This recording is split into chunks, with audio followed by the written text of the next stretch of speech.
Chapter 3, Price Increase. I've had more than 500 coaching clients, small and medium-sized businesses. And when I say small, turnover, quarter to $500,000 up to maybe $20 million. I've never had a single business that we put the prices up where it's caused a negative impact. Now, there are a few rules around that, and you'll need to read this chapter thoroughly to get the rules. And I've done a lot of research in the background looking at the price increase concept as well as the practical execution with business owners. But 500 plus businesses, maybe 4 or 5 we didn't put price up because they were franchises and the prices were fixed. But for everybody else, we had a couple of quick rules, and they were: put your prices up 10% on average. And that doesn't mean every single item 10%. If you're a dairy or a 7-Eleven store and you sell bread and milk, leave those at that price. But on average, everything else up, because you want a 10% increase on average. Our experience has been over the years that as long as your service is good, virtually nobody will drop off. And there's some great little formulas that are in the book here to look at what happens if you did lose a little bit of business. And basically, you've got to lose a great chunk of business to have your overall profitability reduce. And if you do lose a little bit of business, you'll do a little bit less work for more profit anyway. My experience has surprisingly been often when we put prices up, demand will rise, and that must be because if it's expensive, it must be good.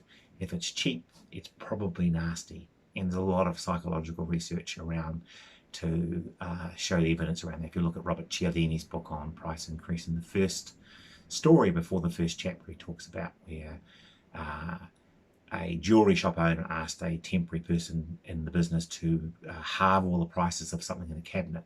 They misread it and doubled the prices, and everything sold out in a very short time. So it's an interesting thing, price.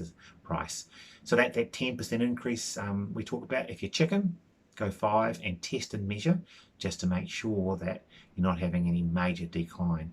If you don't put your prices up, about every year or so, inflation is going to creep up and take your profit. And inflation is a very real thing. And if you don't put them up, you're going to have to go up with a wallop in a big increase in a couple of years' time. Another important thing in this chapter: if you don't have to tell your clients, then say nothing, and most people won't ask. If you do, make sure you're very clear about it. Price increase, inflation increase. One of the important things I teach people is a script, a very simple little script. If you put your prices up and you've either told or not told your clients, doesn't actually matter, and they come in and say, I noticed there was a price increase there, you say the following: thank you for asking.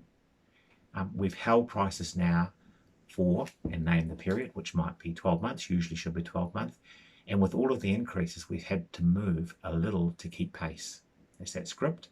You might want to replay this one or read it in the book, but it's critical because the psychologists, again, a lot of people, a lot of research on this, as long as you give some kind of a relevant answer, actually the psychologists tell us don't even need to be that relevant, people will accept that, and you won't lose too many people.